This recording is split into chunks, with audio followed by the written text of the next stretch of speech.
Hello everyone, আসসালামু আলাইকুম। আশা করছি সবাই ভালো আছেন, আমরাও ভালো আছি আলহামদুলিল্লাহ। আমি জুবাইদাস ব্লগিংয়ের জুবাইদা, সবাইকে ওয়েলকাম করছি নতুন দিনে নতুন আরও একটি ভিডিও দেখার জন্য। আশা করছি বরাবরের মতো আজকের ভিডিও ভালো লাগবে। ভালো লাগলে ভালোবাসা দিয়ে সাথেই থেকে যাবেন। আসলে ভিডিওর খাতিরে বলতেই হয় যে ভালো আছি, কিন্তু আসলে খুব একটা ভালো নেই, কারণ দেশের এই পরিস্থিতিতে কারোই ভালো থাকার কথা নয়। কারণ বন্যার্তদের সাহায্য করতে পারলে মনটা খুবই ভালো লাগতো, এবং চেষ্টা করছি যতটুকু সাহায্য করা যায়। পুরোটাই তো আমার একার পক্ষে সম্ভব না, তারপর যতটুকু পারি আমি চেষ্টা করে যাচ্ছি। আপনারাও এগিয়ে আসেন, আমরা সবাই সবার পাশে দাঁড়াই, তাহলে এই সমস্যার মোকাবেলা করা সম্ভব। প্রতিটা সমস্যায় সমাধান হবে যদি আমরা সবাই সবার পাশে দাঁড়াই। তো যাই হোক, আমরা সবার সাথে থাকব,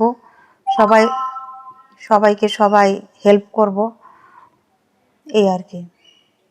তো প্রতিদিনের মতো আজকেও সকাল থেকে ভিডিওটা শুরু করেছি। এই যে আমার ছেলে আসছে কোচিং থেকে, তার জন্য পছন্দের নাস্তাটা বানিয়ে নিয়েছি। দেখেন কি অবস্থা, ঘেমে একদম অস্থির। তো আমি জানি যে কোন টাইমে আমার ছেলে আসবে, তখন আমি দরজা খুলে একটু দাঁড়িয়ে থাকি। কেমন জানি মনের মধ্যে একটা অস্থিরতা কাজ করে। তো যাই হোক, নাস্তা পানি তো বানিয়ে দিলাম, খেয়ে সে কিন্তু অলরেডি আবার প্রাইভেট পড়তে চলে যাবে নাস্তা করার পরেই, কারণ একদমই সে সময় পায় না। আর শনিবারের দিনটা তার জন্য মনে হয় আরও বেশি মানে চাপের মধ্যে থাকে।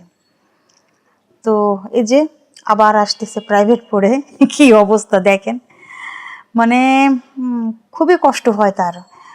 সকালে কোচিং করে, তারপরে আবার এসেই প্রাইভেটে যায় নাস্তা করে, তারপরে এখন আবার একটু রেস্ট করেই সে কারাটে ক্লাসে যাবে। তো মানে খুবই পরিশ্রম করতে হয় আর কি। তো এই আর কি। তো এখানে আমি একটু কাবাব বানাবো।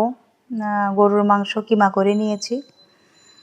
তো গরুর মাংস আমি কিমা করার পরে এখানে গরুর মাংসের মশলাটা দিয়েছি। তো তার মধ্যে আমি হালকা অবশ্যই একটু আদা রসুনের পেস্ট বা অন্যান্য মশলা, যেমন ধনিয়ার গুঁড়া, জিরার গুঁড়া, গরম মশলার গুঁড়া, এগুলো একটু দেই। কারণ এগুলো না দিলে আমার কাছে কেন জানি ভালো লাগে না, মনে হয় যে সব মশলা কি ওর মধ্যে আছে কি না, তো একটু দেই।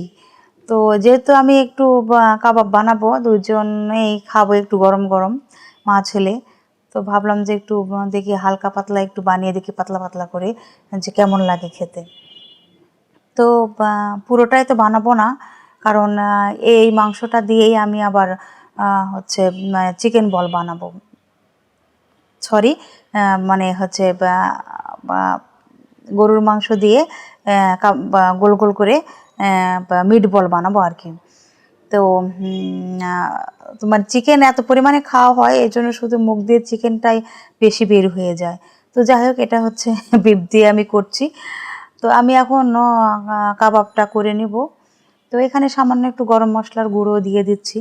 মানে আমার কাছে শুধু মাংসের মশলাটা পুরাটা দিয়ে যে করা, এটা আসলে কেমন যেন স্যাটিসফাই মনে হয় না। এই কারণেই আমি ইউজ করি অন্যান্য মশলাও একটু করে দিলে পরে মনে হয় যে টেস্টটা ভালো আসে। তো পেঁয়াজ বেশি করে একটু দিয়েছি, কাঁচামরিচ দিয়েছি, আর এই যে একটু গরম মশলার গুঁড়ো দিলাম, আর অন্যান্য মশলা দিয়ে তো আমার বাটারগুলি সব মাখিয়ে রেখেছিলাম। আর ডিম দিব না, এজন্য বাইন্ডিংয়ের জন্য একটু এখানে বেসন দিলাম আর কি। তো বেসন দিয়ে আবার ভালো করে মেখে নিচ্ছি। তো এই হচ্ছে আমার মানে কাবাব বানানোর স্টাইল। আমি এর মধ্যে আর অন্য কিছুই দিব না, কারণ এটা তো হচ্ছে ছোলার ডাল আর এগুলো কিছুই মেশাবো না। এটা শুধু মানে মাংসের কিমা দিয়ে বানাবো, এর জন্য এখানে হচ্ছে শুধু মাংসটাই আছে। তো আমি এভাবে হাতে একদমই মানে এরকম করে চ্যাপটা করে নিচ্ছি। আর আরেকটা কথা বলতে ভুলে গিয়েছি, এখানে হচ্ছে আমি খোসা সহ পেঁপে বাটা দিয়েছিলাম। এজন্য যে খুব তাড়াতাড়ি যাতে সিদ্ধ হয়ে যায়। গরুর মাংস যতই আমরা কিমা করি না কেন, এটা আসলে মনে হয় যে সিদ্ধ হয়ে গিয়েছে, কিন্তু আসলে তো গরুর মাংস সিদ্ধ হতে সময় নেই। এর জন্য অবশ্যই পেঁপে বাটাটা দিতে হবে খোসা সহ। তো আমি সেটা কিন্তু দিয়েছিলাম। তো এটা যেহেতু আমার স্কিপ হয়ে গিয়েছিল বলতে, এখন আমি বললাম আর কি। তো অবশ্যই এভাবে যদি ইনস্ট্যান্ট কাবাব বানাতে চান তাহলে পেঁপে বাটাটা অবশ্যই ইউজ করবেন। তো আমি ওভাবে দেওয়ার পরে বেশিক্ষণ তো ম্যারিনেট করে রাখি নাই। তো এখন আবার এভাবে ভেজে নিচ্ছি। তো এই যে হাত দিয়ে তো যতটুকু পেরেছি একটু চ্যাপ্টা করার চেষ্টা করেছি। তারপরে আবার এখানে ফ্রাই প্যানে একটু তেল দিয়েছি, শ্যালো ফ্রাই করে নেব এই জন্য। তো এখানে আবার তাওয়ার উপরে দিয়ে, মানে ফ্রাই প্যানের উপরে দিয়ে হাত দিয়ে একটু যতটুকু পারা যায় একটু চ্যাপ্টা করে নিয়েছি। তো এই যে করে নিচ্ছি, এক পাশ করে যখন হয়ে যাবে, কালার চলে আসবে, তখন তো উঠিয়ে নিব। এটা খেতে কিন্তু দুর্দান্ত টেস্ট। আপনারা বিভিন্নভাবে কাবাব খেয়েছেন, তো যদি এইভাবে করে খান, আমার মনে হয় যে মুখে লেগে থাকার মতোই একটা টেস্ট। এটা এমনি কাঁচা পেঁয়াজের সাথেও সার্ভ করা যায় বা সস দিয়েও সার্ভ করা যায়, কিন্তু আমার মনে হয় এমনিও যদি খান বা গরম ভাতের সাথেও যদি খাওয়া যায় তাহলে কিন্তু ভালো লাগবে। গরম গরম খুবই টেস্ট। তো এভাবে আমি ভেজে নেব অল্প করে, যে আসলে কেমন লাগছে খেতে। আমরা মা ছেলে দুইজনই খেয়েছি, খুবই টেস্ট, খুবই মজার। করে খেয়ে দেখতে পারেন, ট্রাস্ট মি। আমার মনে হয় স্বাদটা একদম মুখে লেগে থাকবে। তো যাই হোক, আমার ভিডিওতে যারা ক্লিক করেছেন অবশ্যই ভালোবেসেই ক্লিক করবেন। তো তারা অবশ্যই আমার চ্যানেলটি পাশেই থাকবেন। অবশ্যই ভিডিও প্রথম থেকে শেষ পর্যন্ত দেখবেন, আর অবশ্যই একটা লাইক দিয়ে দিবেন। আর ভিডিওর কোথাও কোনো অংশ যদি একটু বেশি ভালো লেগে থাকে, প্লিজ আমার চ্যানেলটি সাবস্ক্রাইব করে দিবেন। সাবস্ক্রাইব করে আমার পরিবারের সদস্য হয়ে যাবেন এবং আপনারা আমার পাশেই থাকবেন। আপনাদের হেল্প আমার অবশ্যই দরকার, কারণ আপনাদের হেল্প ছাড়া তো কখনোই সম্ভব না। আর আমার রান্নাঘরটা খুবই ছোট। ও আর হচ্ছে, আমার তো মোজাইক বাসা পছন্দ না, কিন্তু আমার বাসাটা মোজাইক করা। রান্নাঘরটাও খুব একটা যে মানে ভালো তা বলতে পারি না। জিনিস এদিকের জিনিস ওদিকে, ওদিকের জিনিস এদিকে, এভাবে সরিয়ে সরিয়ে আমার কাজ করতে হয়। খুব কষ্ট হয়ে যায় যদিও, কিন্তু কি আর করার, এভাবেই করি। আর আমি যতটুকু পারি চেষ্টা করি যে ক্লিন করে রাখার। তারপরেও তো আসলে টাইলস হলে খুব তাড়াতাড়ি পরিষ্কার করা যায়, ওয়াল তো আসলে ওভাবে পরিষ্কার করা যায় না। দেখা যায় বা ক্যামেরাতে অনেক সময় অনেক কিছু চলে আসে, নোংরা দেখা যায়। প্লিজ ক্ষমা সুন্দর দৃষ্টিতে দেখবেন, কেউ কিছু মনে করবেন না। আমার যথেষ্ট এফোর্ট দেওয়ার ক্ষমতা রাখি, তারপরেও মনে হয় যে চিন্তা ভাবনা করি আসলে সামনে এগিয়ে যাওয়া উচিত। এফোর্ট দেওয়ার ক্ষমতা থাকলে যে একটা ভালো বাসায় যেতে হবে বা অ্যাপার্টমেন্টে যেতে হবে এমন না। থাকি না কেন এখানেই, দেখা যাক কী হয়। তো এই আর কি। তো আমরা যে মা ছেলে দুইজনেই একটু খেয়ে নিচ্ছি এখন। তো এই খেতে আসলে অনেকই মজার হয়েছে, গরম ভাতের সাথে খুবই মজার। আর আমরা মা ছেলে গরম গরম এখন ভাবলাম যে ভাত দিয়ে তো খাবো, এখন একটু গরম গরম 2-1 পিস খেয়ে নিই, দেখি কেমন মজা। তো আসলে দুর্দান্ত টেস্ট। মানে এটা গেস্টদের জন্য কিন্তু খুবই ভালো, নাস্তা হিসাবেও বিকেলে চায়ের সাথেও খুবই ভালো যাবে। আসলে বাচ্চাদের টিফিন হিসেবেও দেওয়া যাবে, খুবই মজার। খুব ভালো লেগেছে। আর মানে কাবাবটা একটু অন্য টাইপের, দেখেন ভিতরটা একদম কিন্তু হয়ে গিয়েছে, কোনো রকম কাঁচা নেই, কিছু নেই। উপরেরটা ক্রিস্পি আর ভিতরে কিন্তু সফট।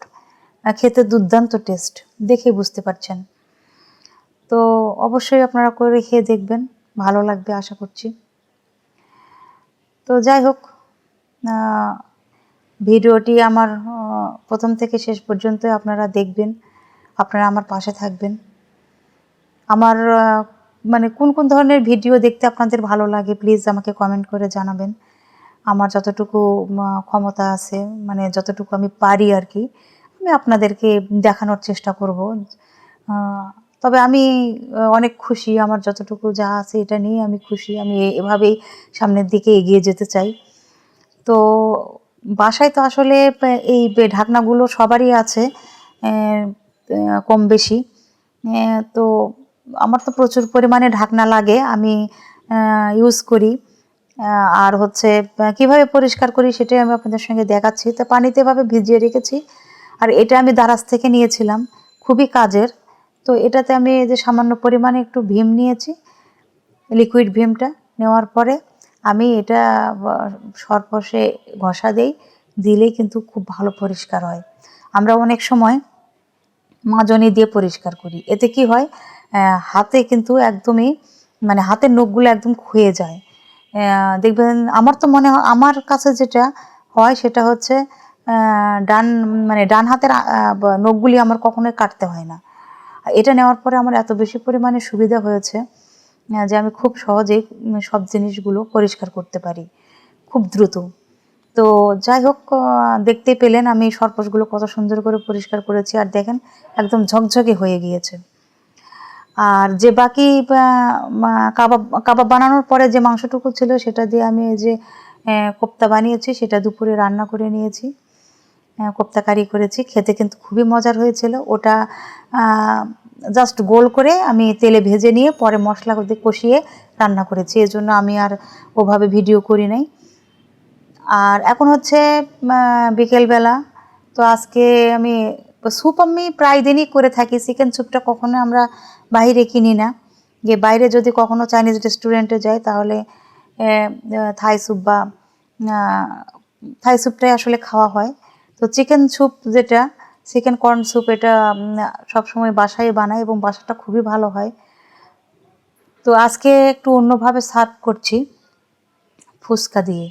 কখনো কেউ খেয়েছেন কিনা আমি জানি না, তবে আমি এটা মানে কিভাবে বলবো, ও মানে একবার অন্তত টেস্ট করে দেখবেন কেমন লাগে।